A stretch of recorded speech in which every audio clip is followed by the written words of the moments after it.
तर पाणी फाउंडेशनने जे काम केलेलं आहे ते आतापर्यंत महाराष्ट्राच्या कानाकोपऱ्यात पोहोचलेलं आहे. पाहूयात पाणी फाउंडेशनचा हा प्रवास एका चित्रफितीच्या माध्यमातून. स्पर्धा आपल्या आयुष्याचा अविभाज्य भाग आहे. माणूस जन्माला आल्यापासूनच या स्पर्धेची सुरुवात होते. पुढे आपली खेळात, शिक्षणात, नोकरीत स्पर्धा सुरू असते. एवढंच नाही तर रोजच्या जगण्यातल्या छोट्या छोट्या गोष्टींमध्ये सुद्धा ही स्पर्धा असतेच. अगदी नळावर पाणी भरताना सुद्धा आपल्याला ही दिसते. एखादा हंडा जास्त पाणी मिळालं तरी जग जिंकल्याचा आनंद आपल्याला व्हायचा. पण आजकाल ही स्पर्धा बंद झाली. गावागावात पाणी भरताना स्पर्धा नाही, युद्ध चालू व्हायची वेळ आली. मोठे मोठे विचारवंत पाण्यावरून कधीतरी युद्ध होईल असं भाकीत करायला लागलेत. ते वाचून आपण चिंता व्यक्त केली आणि शांत राहिलो. पण काही माणसं अशी शांत राहू शकत नाहीत. ते अस्वस्थ होतात आणि समस्येवर आपल्या परीनं उत्तर शोधू लागतात. आणि त्यांच्याच डोक्यात येते सत्यमेव जयते वॉटर कप सारखी स्पर्धा. पाणी प्रश्नावर विचार करताना आमिर खान आणि सत्यजित भटकळ यांच्या डोक्यात आलेली ही कल्पना.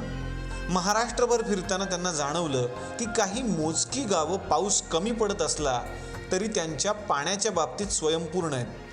मग बाकीच्या गावात असं चित्र का नाही? बाकीची गावं त्या गावांचं अनुकरण का करत नाहीत? स्वतःच्या घरात पाणी भरायला लोक स्पर्धा करतात, पण गावच्या पाण्यासाठी नाही. मग ठरलं, गाव पाण्याच्या बाबतीत स्वयंपूर्ण करण्यासाठी गावागावात स्पर्धा घ्यायची. आपल्या गावातला गणपती मोठा असावा असं वाटतं, तर मग आपल्या गावातला पाणी साठा पण मोठा असायला हवा असं का वाटत नाही? डॉक्टर अविनाश पोळ यांच्यासारख्या तज्ज्ञाच्या साहाय्यानं ही मोहीम सुरू झाली. या मोहिमेचं सूत्र अगदी सोपं आहे. धावत्या पाण्याला चालायला शिकवायचं, चालणाऱ्या पाण्याला थांबवायला शिकवायचं आणि थांबलेल्या पाण्याला जमिनीत मुरायला शिकवायचं. खरं तर या गोष्टी जुन्या जाणत्या लोकांना माहिती आहेत, पण त्याचा प्रसार होत नाही. लोक निराश झालेत. कुठल्याच सरकारी पॅकेजनं त्यांच्यात चैतन्य येऊ शकत नाही. त्यांच्यात पुन्हा उत्साह येऊ शकतो तो एकाच गोष्टीनं. ती गोष्ट म्हणजे हिरवीगार शेतं.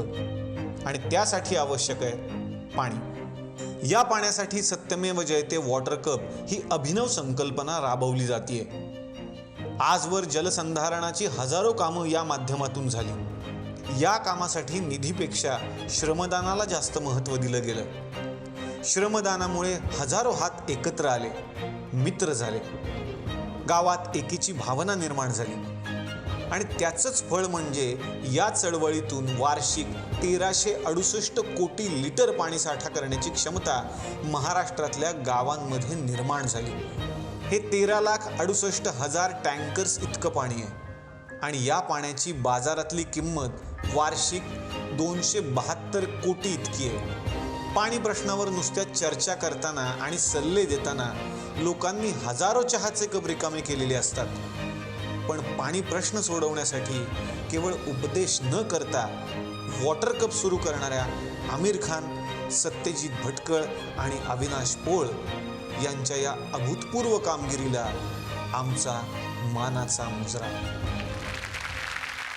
सफरचंदाचे काप नीट परतल्यानंतर त्यामध्ये दालचिनी पूड आणि मध घालून पुन्हा नीट परतून घ्यावं. बटर लावलेल्या ब्रेडवर सफरचंदाचे तुकडे, बदामाचे तुकडे, टुटी फ्रुटी, डार्क चॉकलेट आणि मीठ घालून दुसरा ब्रेडचा तुकडा त्यावर ठेवून वरच्या बाजूला बटर लावून घ्यावं. एका बाउलमध्ये स्ट्रॉबेरी सिरप आणि क्रीम घालून सॉस तयार करून घ्यावा. तयार सँडविच पॅन मध्ये बटरवर ग्रिल करून घ्यावं आणि स्ट्रॉबेरी सॉस बरोबर सर्व्ह करावं.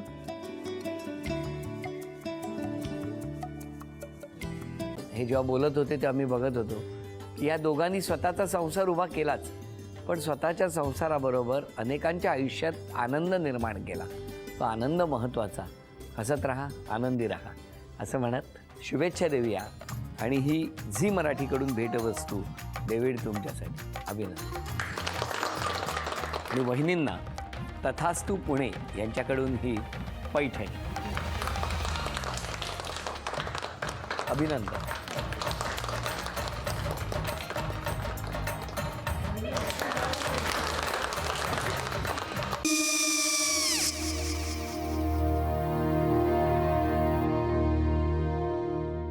काय गो? हा काय झालं? काय झालं काय? काय आले मी निकाल लावून आली हो पण तिची आईच काय बोलली? तिला वाटलं का सगळ्या निशाने आपल्या चुका कबूल केल्या का? आई मी चांगलं सुनावून आली आहे. हं. त्या तिची बाजू घेत होत्या पण मी लक्ष दिलं नाहीये. खूप झालं आता. चांगुलपणा खूप झाला. मऊ दिसलं ना की कोपऱ्याने खणतात ना माणसं, ते असं. अहो पण आईच म्हणली काय तिची? पटलं काय तिका? मला माहिती. आई मी तुम्हाला नंतर फोन करते. हो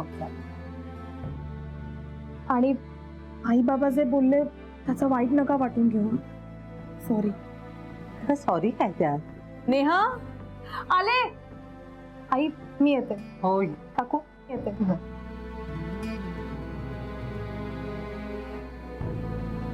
सावकाश जाग. हो हो. मग काय काकू, कधी उडवता लग्नाचा बार? बघूया.